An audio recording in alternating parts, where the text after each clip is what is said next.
Pauline Véron, bonjour. Vous Bonjour. êtes adjointe à la maire de Paris. Merci de votre fidélité au forum et à ce studio. La première question, c'est les Parisiens sont des citoyens engagés. Comment les aidez-vous à l'être ? Les Parisiens sont très engagés, on le voit, on le constate presque tous les jours à Paris. On l'a vu sur la question des réfugiés, où ils se sont énormément mobilisés. On l'a vu sur la question du climat, où elles sont 15 000 à s'être engagées comme volontaires du climat. Ils participent à la marche pour le climat comme samedi dernier. Ils sont aussi extrêmement engagés dans les associations. Nous avons 660 000 Parisiens qui sont des bénévoles dans les 65 000 associations. Donc vous voyez une vie associative très importante et que nous, bien sûr, encourageons, accompagnons, cherchons à développer, à aider tous ces Parisiens toujours plus nombreux qui veulent s'engager.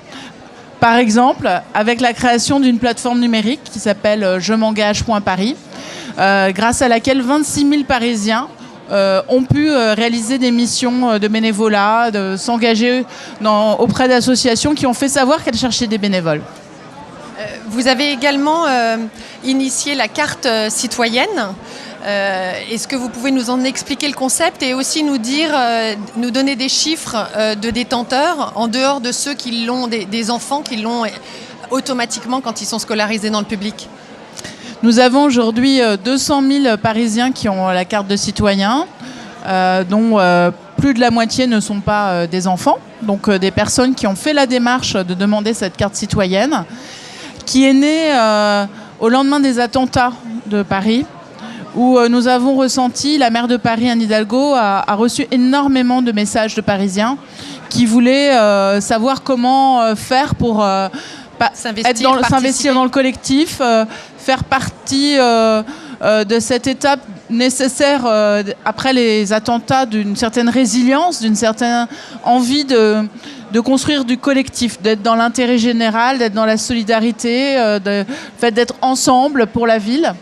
Et donc on a proposé cette carte qui permet de s'engager pour sa ville, de participer aussi à des événements, de s'inscrire à des ateliers citoyens pour se former, pour être un citoyen un peu plus au fait de comment fonctionne la ville, de ce qui s'y passe, de comment pouvoir s'y inscrire en étant mieux formé et plus au courant. Et puis il y a aussi une dimension, je dirais, un petit peu plus ludique, de découverte de lieux insolites de la ville, de pouvoir participer à des événements municipaux ou à des événements culturels.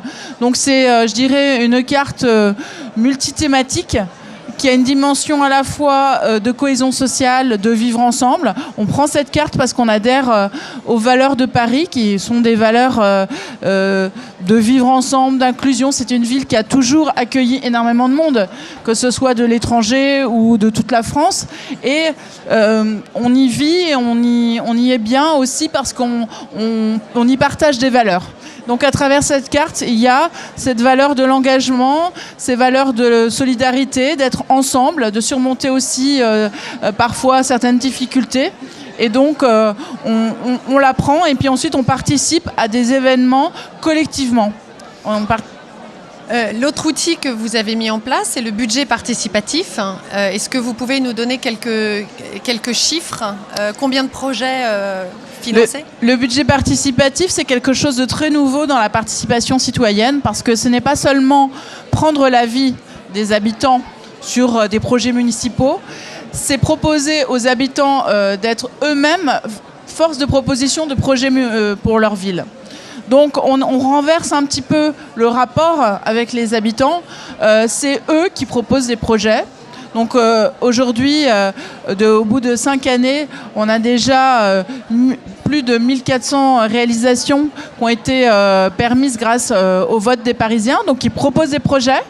On retient ceux qui sont faisables et ensuite on les soumet au vote des Parisiens. Donc c'est des projets proposés par les Parisiens, votés ensuite, choisis par les Parisiens eux-mêmes, que nous mettons en œuvre dans la mesure du possible avec eux aussi. Et donc aujourd'hui, c'est toutes ces réalisations qu'on commence à voir dans la ville, qui ont un petit logo fait avec les Parisiens, qui permet aux Parisiens de voir que concrètement, dans leur quartier, il y a plein de choses nouvelles qui sont apparues, de la végétalisation, des pistes cyclables, des fontaines, des cafés associatifs, un nouvel aménagement pour un accueil de jour de personnes qui vivent à la rue. Donc c'est très varié. Il y a toutes les thématiques qui émergent grâce aux propositions des Parisiens, des thématiques qui concernent leur vie quotidienne. À venir, fin novembre, je crois, il y a la semaine de l'engagement avec le Giving Tuesday.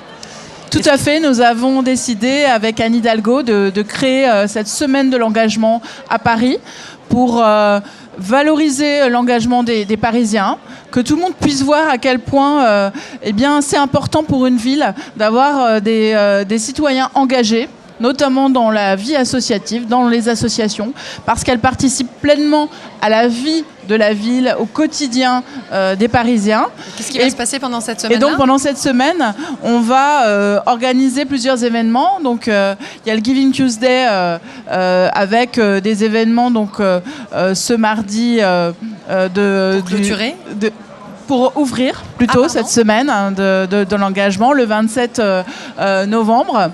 Et puis ensuite, pour clôturer, nous aurons un grand événement à la mairie de Paris, dans les salons de l'Hôtel de Ville, où nous accueillerons des centaines et des centaines d'associations et des centaines de Parisiens, le 5 décembre, pour la soirée de l'engagement à la mairie de Paris. Et nous organiserons aussi d'autres événements, comme la nuit des débats, qui est une grande soirée parisienne, une grande nuit parisienne de débats où des dizaines et des dizaines de débats seront organisés dans Paris. Sur le thème associatif ou sur pas tous les thèmes que souhaitent les Parisiens, mais nous, évidemment, inciterons à ce qu'il y ait des thématiques sur cette question de l'engagement. Parce que aujourd'hui, les citoyens, certes, exercent leurs droits et leurs devoirs de citoyens, mais sont de plus en plus nombreux à vouloir être des citoyens de l'action publique, c'est-à-dire pas juste voter ou participer comme il se doit en tant que citoyen et accomplir leurs devoirs, mais ils souhaitent vraiment pouvoir être des Parisiens engagés dans le quotidien. C'est ce que je disais tout à l'heure. On voit vraiment de plus en plus de citoyens qui veulent agir très concrètement pour améliorer dans l'intérêt général le vivre ensemble dans leur ville. Que ce soit sur les questions d'environnement, sur les questions de solidarité, sur les questions culturelles. Et donc, nous, à la ville, on souhaite vraiment valoriser cela parce que nous sommes persuadés que nous construisons une ville et une société bien meilleure, bien sûr, quand nous sommes tous ensemble à réfléchir sur ce monde de demain, à y participer ensemble collectivement. Et donc, bien sûr, ça passe par une valorisation, mais aussi des subventions, de l'aide en termes de communication, du soutien de manière générale sur la façon dont on peut agir dans la ville. Et donc, nous allons aussi nous engager l'année prochaine avec une charte d'engagement réciproque avec les associations. J'aurai l'occasion d'en parler lors de la grande soirée de l'engagement le 5 décembre à la mairie de Paris. Tout le monde est invité, bien sûr. C'est portes ouvertes à l'Hôtel de Ville. Très bien. Merci beaucoup, Pauline. Merci. Merci.